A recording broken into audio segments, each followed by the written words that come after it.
اچھا جی، اگلا سوال ہے جی، کیا کوئی ایسے صحابی بھی ہیں جن سے فرشتے مصافحہ کرتے تھے؟ اگر ہیں تو ان کا نام بتا دیں۔ مصافحے کا ذکر تو نہیں ہے، سلام کرتے تھے۔ یہ صحیح مسلم میں اوپر تلے 10 حدیثیں ہیں حج تمتع کے کانٹیکسٹ میں، صحیح مسلم کھول کے دیکھ لیں۔ یہ تقریباً 2850 یا 60 نمبر 2850 سے آن ورڈ آپ پڑھنا شروع کریں، حج تمتع کا آپ کو چیپٹر مل جائے گا صحیح مسلم میں انٹرنیشنل نمبرنگ کے مطابق۔ 2860 2861 آن ورڈ پڑھیں تو آپ کو وہ چیپٹر ملے گا، اس میں اس صحابی کا ذکر بھی ملے گا۔ اس صحابی کا نام ہے سیدنا عمران بن حسین۔ ایک حسین امام حسین والا ہے، اس میں سین آتی ہے، اس حسین میں سواد آتی ہے۔ جلیل القدر صحابی ہیں عمران بن حسین رضی اللہ تعالیٰ عنہ علیہ السلام۔ ان کے بارے میں صحیح مسلم میں حج تمتع والے چیپٹر میں آتا ہے کہ انہوں نے اپنے مرض الموت میں یہ بات بتائی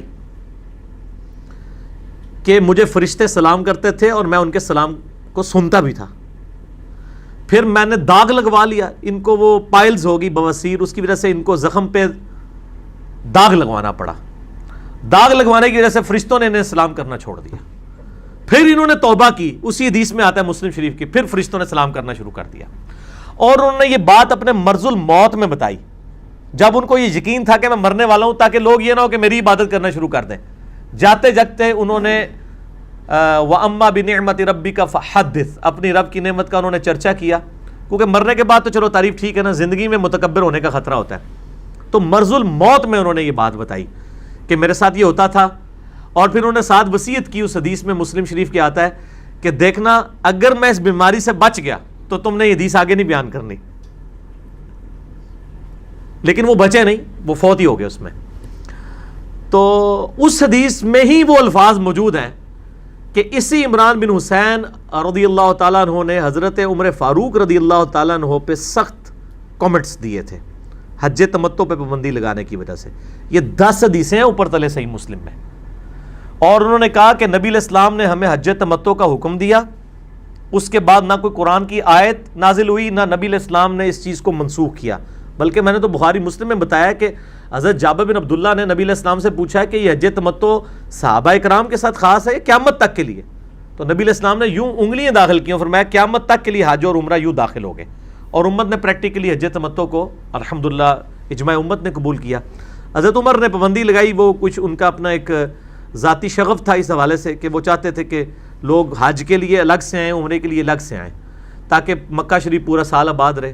لیکن باقی حساب ظاہر ہے کہ وہ سخت تھے اس معاملے میں، وہ کہتے تھے کہ جس چیز کو نبی علیہ السلام نے جاری فرمایا آپ اس پہ کون ہوتے ہیں پابندی لگانے والے۔ جامعہ ترمذی میں 824 نمبر حدیث ہے، عبداللہ بن عمر نے کہا کہ جس چیز کا نبی علیہ السلام حکم دیں اور میرا باپ اس کی مخالفت کرے تو نبی علیہ السلام کی بات مانی جائے گی، میرے باپ کی نہیں۔ ان کے اپنے بیٹے نے مخالفت کی، مولا علی علیہ السلام نے مخالفت کی، اور مولا علی نے اپنے دور میں اس کو جاری فرمایا حج تمتع کو۔ تو اسی حدیث میں یعنی حج تمتع کے اوپر جو حضرت عمران بن حسین کے کامنٹس ہیں، پلس یہ کہ میرے ساتھ فرشتے سلام کرتے ہیں، یہ ایک ہی حدیث کے اندر ہے۔ اسی انہوں نے حدیثاں نہیں بیان کر سکتے کہ کریے، ساری مجبوری ہے۔ تو اس میں انہوں نے بڑے سخت طرح سے استعمال کیے کہ اس شخص نے یعنی سیدنا عمر کی طرف انہوں نے یعنی اشارہ کرتے ہوئے کہا کہ اس شخص نے جو ہے وہ حج تمتع کے اوپر پابندی لگائی ہے، یہ اس شخص کی ذاتی رائے ہے، اس کا قرآن اور نبی علیہ السلام کے فرمان سے کوئی تعلق نہیں ہے اس کی ذاتی رائے کا۔ اور اتنے سخت الفاظ میں انہوں نے یعنی ظاہر نبی علیہ السلام کے مقابلے پہ جب بھی کوئی آئے گا تو وہ اس کی پھر کوئی حیثیت نہیں ہوگی نبی علیہ السلام کے مقابلے کے اوپر۔ اچھا، یہ عمران بن حسین جو ہے نا بڑے یعنی آپ سمجھ لیں ان کا چونکہ ذکر خیر ہوا ہے، یہ یونیک آدمی ہے۔ یہ عمران بن حسین وہی ہیں جن کے بارے میں بخاری اور مسلم میں آتا ہے کہ جب جنگ جمل کے بعد بصرہ کلیئر کروایا حضرت علی رضی اللہ تعالیٰ عنہ نے، تو حضرت علی رضی اللہ تعالیٰ عنہ نے بصرے میں نماز پڑھائی، ظہر کی نماز۔ تو تابی ہے مطرف ان کا نام ہے، میم توئیں طا را فا۔ انہوں نے وہ کہتے ہیں کہ میں اور عمران بن حسین، یہی جن سے فرشتے سلام کرتے تھے جن کو، ہم دونوں حضرت علی کے پیچھے نماز پڑھ رہے تھے۔ بخاری اور مسلم دونوں میں یہ حدیث موجود ہے۔ نماز والے چیپٹر میں تکبیرات کا بیان، 860 865 نمبر کے قریب بخاری مسلم میں دونوں میں یہی نمبر ہے, 860 870 کے قریب آپ کو مل جائے گا. آپ چیپٹر انڈیکس میں پڑھ لینا, نماز میں تکبیرات کا بیان, بخاری میں بھی مسلم میں بھی. اور ہمارا جو ریسرچ پیپر ہے نماز محمدی والا صلی اللہ علیہ وآلہ وسلم, اس کے پہلے صفحے پہ ریسرچ پیپر نمبر 8 پہ اس حدیث کے نمبر لکھے ہوئے ہیں, جس میں میں نے نوٹ لکھا ہے کہ نوٹ بنو امیہ کے شریر گورنروں نے نماز میں تکبیرات چھوڑ دی تھی, تو حضرت ابو ہریرہ نے ان کو توجہ دلانے کے لیے نماز پڑھ کے بتائی. تو وہ ساری حدیثیں کٹھی ہیں. یہ عمران بن حسین نے جب حضرت علی کے پیچھے نماز پڑھی تو مطرف تابعی کہتے ہیں کہ جب سلام پھیرا تو عمران بن حسین نے میرا ہاتھ پکڑ کے کہا کہ آج علی نے ہمیں وہ نماز پڑھائی ہے جو ہم محمد رسول اللہ کے پیچھے پڑھا کرتے تھے صلی اللہ علیہ وآلہ وسلم. اب یہ دور کون سا تھا؟ یعنی حضرت عثمان غنی رضی اللہ تعالیٰ کے دور کے بعد حضرت علی کا دور آیا ہے. اس وقت تک نماز کی حالت بنو امیہ کے گورنروں نے بگاڑ دی تھی. وہ پہلی تکبیر اونچی کہتے تھے, باقی تکبیرات انتقال جو ہے نا وہ امام کی کو ایکٹ کرنے کی وجہ سے کر رہے ہوتے تھے. تو حضرت علی نے اس سنت کو پھر دوبارہ جاری کیا. تو عمران بن حسین یہ وہ ہیں, انہوں نے کہا تھا کہ آج مجھے علی نے نبی کی نماز یاد کروا دی ہے. یہ وہی عمران بن حسین ہے رضی اللہ تعالیٰ عنہ.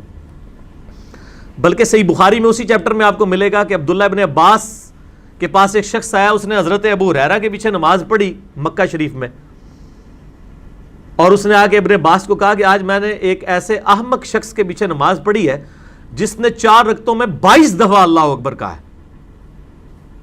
تو حضرت عبداللہ ابن عباس کو غصہ آیا, انہوں نے کہا تیری ماں تجھے روئے, یہ تو ابو القاسم کی سنت ہے, تو اس کو احمق کہہ رہا ہے. یعنی اس دور کے اندر یہ تکبیرات اس طرح ختم ہو چکی تھی کہ حضرت ابن عباس کو سٹینڈ لینا پڑا کہ ابو ہریرہ جب نماز پڑھا کے 22 تکبیرات پڑھ رہے ہیں تو وہ تابعی کی آپ ذرا کانفیڈنس لیول دیکھیں کہ اس کو ایک تو علم کوئی نہیں ہے, وہ ان کو احمق کہہ رہا ہے, اس لیے کہ اس نے تو دیکھا ہی تھا. جس طرح آج ہم جب کتاب و سنت سے لوگوں کو حوالے دیتے ہیں, لوگ کہتے ہیں پتہ نہیں کیڑیاں گلاں کردا ہے. یہ بھائی آج دا مسئلہ نہیں ہے, یہ صحابہ نال بھی کچھ ہویا ہے کہ حضرت ابو ہریرہ کے مقتدی کہہ رہے پتہ نہیں ابو ہریرہ کیڑی نماز پڑھا رہا ہے سانوں. ادھر پنجابی بولنا ایک غریب تو بدتمیز, ایک علم کوئی نہیں ہے اور اوپر سے کانفیڈنس لیول دیکھیں. ہم نے تو آج تک یہ بات سنی نہیں. اللہ دے بندو, نہ تسی نہ تواڈے ماں پیو نے کدے قرآن نہ حدیث پڑھی, تو تسی کدوں سننی سی؟ جنہاں دی تقریراں تسی سنتے رہو انہوں نے بھی قرآن حدیث نہیں سی آندا. تو یہ جو ہم پہ کرتا ہے نا, نئی نئی باتیں کرتا ہے, یہ سب کچھ ہوا ہے صحابہ کے ساتھ. اور بلکہ بخاری مسلم میں انہی حدیث میں آتا ہے حضرت ابو ہریرہ نے باقاعدہ آل امیہ کے سامنے نماز پڑھی حضرت امیر معاویہ رضی اللہ تعالیٰ عنہ کے دور کے اندر, جب مروان حکمران بنا کے بھیجا گیا, اور انہوں نے بلند آواز سے تکبیرات کی اور کہا کہ میں تم سب سے زیادہ نبی علیہ السلام کی جو ہے نماز سے واقف ہوں. نبی علیہ السلام اپنی وفات تک اسی طرح نماز پڑھتے تھے کہ ہر اٹھک بیٹھک پہ اللہ اکبر کہتے تھے, سوائے رکوع سے اٹھتے وقت سمیع اللہ لمن حمیدہ ربنا لک الحمد. اور انہوں نے کہا اللہ کی قسم مجھے سب سے زیادہ نماز آتی ہے جتنے تم لوگ ہو. نبی علیہ السلام وفات تک ایسے نماز پڑھتے رہے. یعنی انہوں نے یہ بتایا کہ منسوخ نہیں ہوگی تکبیرات. یہ تو حضرت علی نے ایسی پھر یہ تکبیرات جاری کی کہ امت نے ایکسیپٹ کیا. حتیٰ کہ امام ترمذی جب یہ حدیثیں لے کے آئے ہیں نا تکبیرات والی, تو انہوں نے پھر لکھا کہ امت کا اتفاق ہے کہ حضرت ابو بکر, حضرت عمر, حضرت عثمان, حضرت علی اور تابعین اس چیز کے قائل ہیں کہ تکبیرات انتقالات کہی جائیں گی. اب بندہ پڑھتا ہے کہ یار یہ کون سی ایسی چیز ہے جو جس کے قائل ہوئے ہیں, کیا اس کے مخالفین بھی آئے تھے؟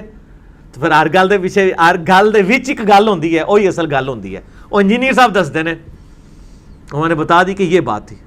اب دیکھیں بات کہاں سے کہاں گئی. عمران بن حسین تے اوتھے ہی رہ گئے تے کتنے مسئلے وچوں نکلے. اے مجلس دی برکات ہوندی ہے نا, مجلس اس کو کہتے ہیں.